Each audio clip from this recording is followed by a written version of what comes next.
टंग twisters जे की तुम्ही तुमची स्पीच क्लॅरिटी इम्प्रूव्ह करण्यासाठी नियमितपणे वापरू शकता. खूप जण इंग्रजी शिकण्यासाठी प्रयत्न करत असतात, त्यासाठी टेन्सेस आहेत किंवा वोकॅब्युलरी आपली शब्दसंपदा आहे, सगळं काही त्यांचा अभ्यास झालेला असतो. पण जेव्हा ॲक्च्युअलमध्ये बोलायची वेळ येते तेव्हा आपण कुठेतरी अडखळतो.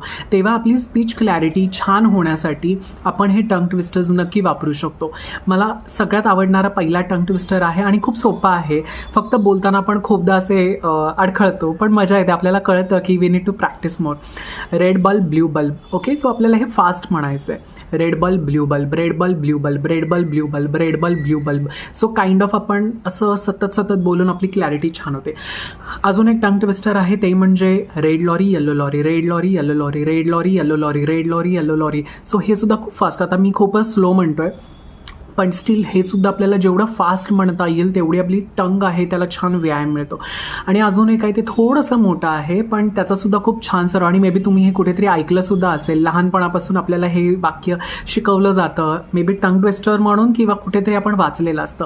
ते म्हणजे शी cells she sail by the seashore, she sells seashells by the seashore, she sells by the seashore, she sells by the seashore. See आता मलाच बोलताना कुठे कुठे स.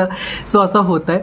त्यामुळे तुम्ही सुद्धा या टंग ट्विस्टरचा नियमित वापर करू शकता. मला स्वतःला खूप सरावाची गरज आहे असं मला जाणवतं आहे.